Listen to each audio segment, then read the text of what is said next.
ठाकरेंच्या शिवसेनेच्या नेत्या सुषमा अंधारे यांनी मंत्री धनंजय मुंडे यांना सल्ला दिलेला आहे।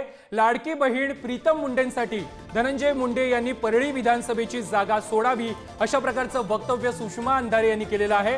पंकजा मुंडे यांनी त्यांच्या कार्यपद्धतीमुळे परळी मतदारसंघ गमावल्याचं विधान देखील सुषमा अंधारे यांनी केलंय।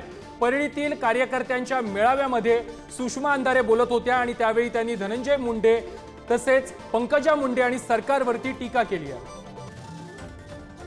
लाडकी बहीण योजना जर असेल आणि बहिणीबद्दल जर प्रेम व्यक्त करायचं असेल तर या जिल्ह्याचे पालकमंत्री धनुभाऊ हे मलाही बहीण म्हणतात।